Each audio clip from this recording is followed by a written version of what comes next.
Welcome students.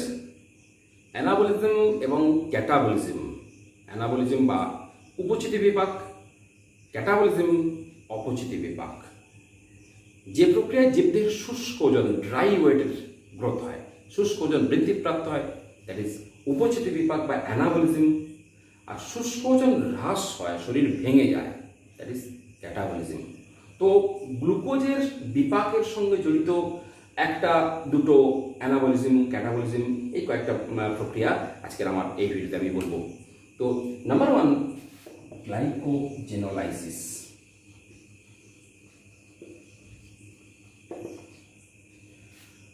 Number 2, glycogenesis. And number 3, neoglucogenesis or gluconeogenesis.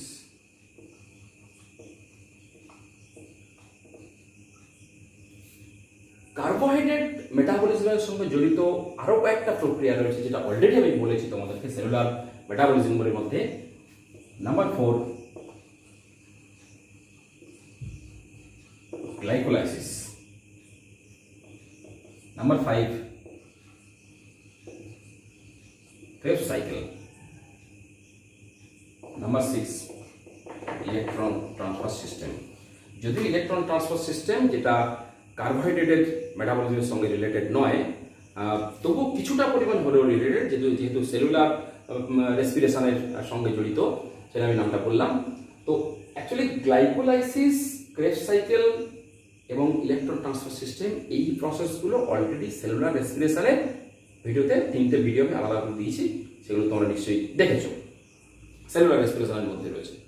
তো ওখানে glycolysis বলতে গিয়ে কিন্তু গ্লাইকোজেনোলাইসিস এবং গ্লাইকোজেনেসিস এই দুটো প্রসেস আমি বলেছিলাম। তো আমি আরেকবার বলছি যে গ্লাইকোজেনোলাইসিস এবং গ্লাইকোজেনেসিস, নিউগ্লুকোজেনেসিসটাও বলবো, সবটাই 3টে প্রসেস আমি আজকে বলবো।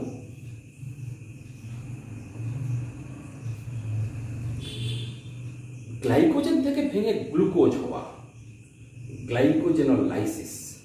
বাট গ্লুকোজ থেকে গ্লাইকোজেন, গ্লুকোজ থেকে glycogen, that is formation of glycogen from glucose, that is genesis.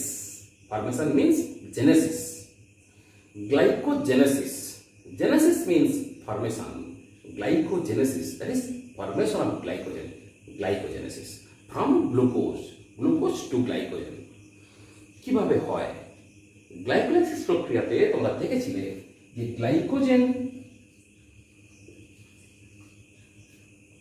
এবং গ্লুকোজ, এই দুটো, এখানে গ্লুকোজ থেকে প্রসেসটা শুরু হয়েছিল।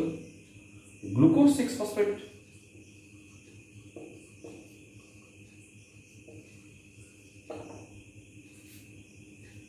ফ্রুক্টোজ 6 ফসফেট, ফ্রুক্টোজ 1,6 ডাইফসফেট, সেটা গ্লাইকোলাইসিস প্রক্রিয়াতে তোমরা দেখেছো। এর গ্লুকোজ থেকে গ্লাইকোজেন, গ্লুকোজ থেকে গ্লাইকোজেন ফরমেশন হওয়ার সময় গ্লুকোজ থেকে গ্লুকোজ 6 ফসফেট, তার থেকে glucose 1 phosphate.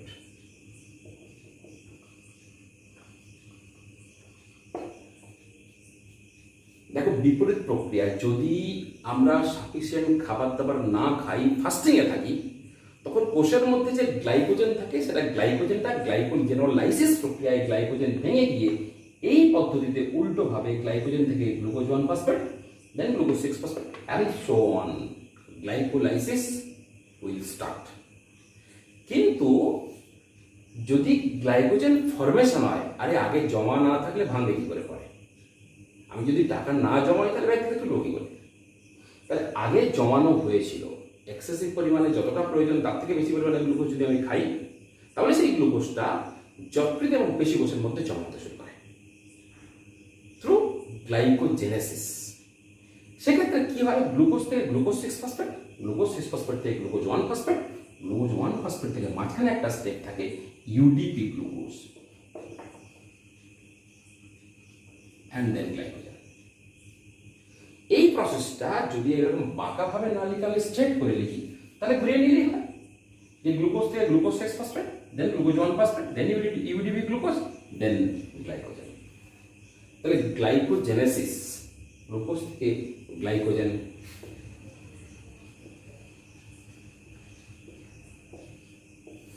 Genesis means formation.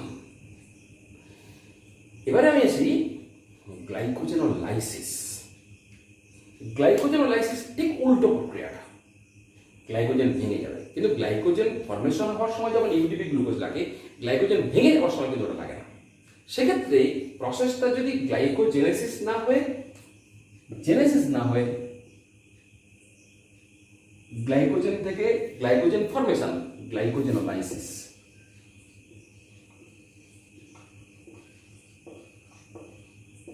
Lysis, that means breakdown. Genesis, formation, lysis, breakdown. তাহলে গ্লাইকোজেন যদি ভেঙে যায় তখন গ্লাইকোজেনের লাইসিস, that means গ্লাইকোজেনোলাইসিস। তাহলে প্রসেসটা গ্লাইকোজেন থেকে ইউডিপি গ্লুকোজটা আসবে না, গ্লাইকোজেন থেকে direct glucose 1 phosphate, glucose 1 phosphate থেকে গ্লুকোজ 6 ফসফেট, গ্লুকোজ 6 ফসফেট থেকে গ্লুকোজ। কিন্তু মজার ব্যাপার একটা রয়েছে এখানে, গ্লুকোজ 6 ফসফেট থেকে গ্লুকোজ তৈরি হওয়ার এই যে কাজটা, এটা পেশি কোষে হয় না। কেন? খুব ইম্পর্টেন্ট, যার জন্য পেশি কোষে গ্লাইকোজেন ভেঙে গিয়ে গ্লুকোজ তৈরি হতে পারে না। আমরা যখন খুব বডি মুভমেন্ট হয়, দৌড়াদৌড়ি করি, সাঁতার কাটি, এক্সেসিভ তোমার অ্যানারোবিক রেসপিরেশন হয়, তখন পেশি কোষের মধ্যে ল্যাকটিক অ্যাসিড তৈরি হয়। তখন এই গ্লাইকোজেন ভেঙে গিয়ে কিন্তু গ্লুকোজ তৈরি করে না, তৈরি করে ল্যাকটিক অ্যাসিড। যকৃতের মধ্যে তৈরি হবে গ্লুকোজ, বৃক্কের মধ্যে তৈরি হবে গ্লুকোজ, বাট আবার মাসল ফাইবার, পেশি কোষের মধ্যে কিন্তু গ্লুকোজ ডাইরেক্ট তৈরি হবে না। কেন? Due to lack of glucose 6 phosphatase, একটা এনজাইম যেটা গ্লুকোজ 6 ফসফেট থেকে গ্লুকোজ তৈরি হওয়ার জন্য রেসপন্সিবল। যেন এই স্টেপে গ্লুকোজ 6 ফসফেটেজ, দেখো ফসফেট ASE, ফসফেটেজ, সাবস্ট্রেটের নামের সঙ্গে ASE যুক্ত করে এনজাইমের নাম হয়। তাহলে গ্লুকোজ 6 ফসফেটেজ, এই এনজাইমটা পেশি কোষে থাকে না। পেশি কোষে থাকে না বলে পেশি কোষে কিন্তু গ্লুকোজ তৈরি হবে না, তার পরিবর্তে পেশি কোষে তৈরি হবে ল্যাকটিক অ্যাসিড।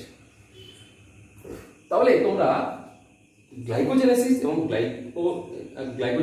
গ্লাইকোজেনোলাইসিস, এই দুটো প্রসেস পরস্পর বিপরীত প্রক্রিয়া, একটা ফরমেশন, একটা ব্রেকডাউন। এটা নিশ্চয়ই তোমরা বুঝতে পারবে। এইটা পড়ার সঙ্গে সঙ্গে এই একই প্রক্রিয়াটা কিন্তু লিখে ফেলবে, একটা ফরওয়ার্ডিং, একটা ব্যাকওয়ার্ডিং। এই দুটো প্রক্রিয়া খুব সহজ প্রক্রিয়া, খুব ইজি প্রক্রিয়া। আরেকটা প্রক্রিয়া কার্বোহাইড্রেট মেটাবলিজমের সঙ্গে ডাইরেক্ট জড়িত, দ্যাট ইজ নিওগ্লুকোজেনেসিস বা গ্লুকোনিওজেনেসিস। সেটা কি? দেখো, গ্লাইকোলাইসিস এবং ক্রেবস সাইকেল তোমরা আগে পড়েছো সেলুলার রেসপিরেশন। আমি আবার বলছি, সেলুলার রেসপিরেশনে গ্লাইকোলাইসিস এবং ক্রেবস সাইকেল আমি কিন্তু বলেছি। সেলুলার রেসপিরেশনে গ্লুকোজ, পাইরুভিক অ্যাসিড, গ্লুকোজ থেকে পাইরুভিক অ্যাসিড তৈরি হওয়ার কাজটা হচ্ছে গ্লাইকোলাইসিসে। মাঝখানে অনেকগুলো স্টেপ রয়েছে। পাইরুভিক অ্যাসিড থেকে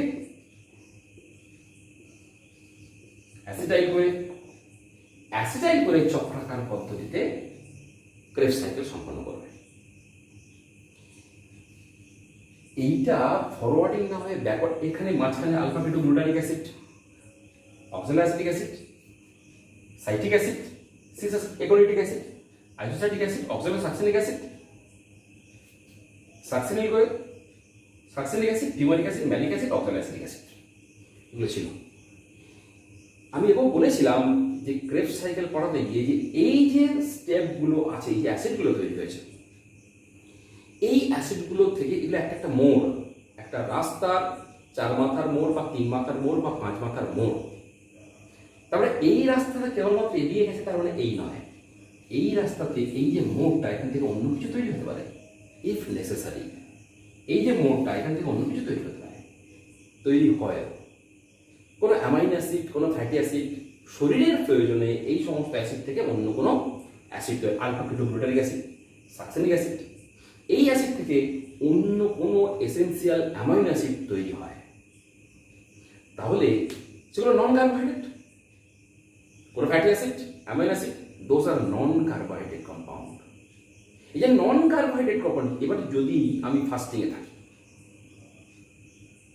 ব্লাড গ্লুকোজ লেভেলটা কমে গেছে, বা আমার ডায়াবেটিস মেলিটাস হয়েছে, ব্লাড গ্লুকোজ লেভেল কমে গেছে, রক্তের মধ্যে শর্করার পরিমাণ কমে গেছে, লো, হাইপোগ্লাইসেমিয়া হয়েছে, সেক্ষেত্রে কি হবে? সেল থেকে গ্লাইকোজেনোলাইসিস প্রক্রিয়ায় ভেঙে গিয়ে গ্লুকোজটা ব্লাডে আসবে, ব্লাড সুগার মেনটেন হবে। এবারে মনে করব কোষের মধ্যে যত গ্লাইকোজেন আছে সব শেষ, দেন হোয়াট উইল হ্যাপেন? কোষের মধ্যে যে নন কার্বোহাইড্রেট রয়েছে, ফ্যাটি অ্যাসিড, কোনো অ্যামাইনো অ্যাসিড, কোনো প্রোটিন, যে অ্যামাইনো অ্যাসিডগুলো প্রোটিন ফরমেশন করেছিল, যে ফ্যাটি অ্যাসিডগুলো ফ্যাট ফরমেশন করেছিল, লিপিড হিসাবে ডিপোজিট ছিল, এগুলো নন কার্বোহাইড্রেট, যেগুলো তৈরি হয়েছিল এই পদ্ধতিতে, এগুলো থেকে কোনো না কোনো পদ্ধতিতে, ওই সমস্ত নন কার্বোহাইড্রেট কম্পাউন্ড উল্টো পথে অ্যাসিডাইল হয়ে pyruvic acid and last of all glucose, backwarding. এর মধ্যে কিছু কিছু সিঙ্গেল স্টেজ রয়েছে, মানে উভমুখী নয়। এই টোটাল বিক্রিয়ার মধ্যে 3টে স্টেজ রয়েছে, যার যেটা উভমুখী নয়, একমুখী। সেটা আমি পরে বলবো কীভাবে সেটা ওভারকাম করা যায়। তো এই উল্টো পথে গ্লুকোজ তৈরি হয়। তাহলে এই যে নন কার্বোহাইড্রেট কম্পাউন্ড, এই নন কার্বোহাইড্রেট কম্পাউন্ড থেকে কার্বোহাইড্রেট বা গ্লুকোজ তৈরি হওয়ার পদ্ধতি, that is neo glucogenesis or gluconeogenesis. তাহলে কার্বোহাইড্রেট বিপাকের সঙ্গে জড়িত glycogenesis, glycogenolysis, neo glucogenesis, glycolysis আমি আগেই বলেছি, ক্রেবস সাইকেল আমি আগেই বলেছি, কার্বোহাইড্রেট মেটাবলিজমের সঙ্গে জড়িত বিষয়গুলো জানতে পারলে, এরপরে ফ্যাট মেটাবলিজমের সঙ্গে জড়িত ফ্যাটি অ্যাসিডের beta oxidation of fatty acid আমি স্ট্রাকচার ফর্ম করে কিন্তু তোমাদের পরে কোনো একটা ভিডিওতে নিশ্চয়ই আমি বলবো। ফ্যাটি অ্যাসিডের বিটা জারণ, যে জিনিসগুলো এগুলো যেগুলো বলছি আমি কিন্তু যথেষ্ট ডিটেলসে বলার চেষ্টা করছি, এবং এখানে দেখবে কনসেপ্টটা ক্লিয়ার করো। আমি বারবার একটা জিনিস বলি, আগে কোনো ভিডিওতে বলিনি কিন্তু এটা আমি বলছি, কনসেপ্ট ক্লিয়ার করার চেষ্টা করবে। দেখো অনেক নাম, অনেক এনজাইমের নাম, সায়েন্টিস্টের নাম, বা কোনো বিষয়ের পারফেক্ট নেম, এই নামগুলো কিন্তু তোমরা নিজেরা বই থেকে মুখস্থ করতে পারবে, কিন্তু একটা জিনিস মনে রাখবে, কনসেপ্ট যদি ক্লিয়ার করতে না পারো, গ্লাইকোলাইসিস, ক্রেবস সাইকেল কিভাবে মুখস্থ করবে তার নিজস্ব টেকনিক, যে মুখস্থ করার পরীক্ষার পারপাসে লিখতে গেলে মুখস্থ করার কিছু নির্দিষ্ট টেকনিক থাকা উচিত, আদারওয়াইজ তুমি টোটাল সমস্ত বইয়ের সমস্ত কিছু মাথার মধ্যে রাখতে পারবে না। যে কী প্রসেসে তুমি মুখস্থ করবে, সেই প্রসেসটা তোমার সিস্টেমেটিক্যালি করা উচিত। পড়ার প্রত্যেকটা স্টেপ, তুমি যখন পড়তে বসছো বা এই ভিডিওটা দেখছো বা যাই যেভাবেই তুমি দেখো না কেন, যে কোনো স্যারের যে কোনো চ্যানেল তুমি দেখো না কেন, বা স্যার পড়াচ্ছেন ক্লাসে হোক, যেখানেই তুমি দেখো না কেন, যদি সিস্টেমেটিক্যালি না চলতে পারো তাহলে কিন্তু কোনো কিছুই মাথায় থাকবে না। সিস্টেমেটিক্যালি চলতে হবে, সব কিছু মাথায় রাখতে গেলে সিস্টেমেটিক্যালি মুখস্থ করতে হবে এবং সিস্টেমেটিক্যালি মনে রাখতে হবে। যদি একটা জিনিস আমি আমার শিক্ষকতা জীবনে বারবার দেখেছি, যে কনসেপ্ট ক্লিয়ার করো।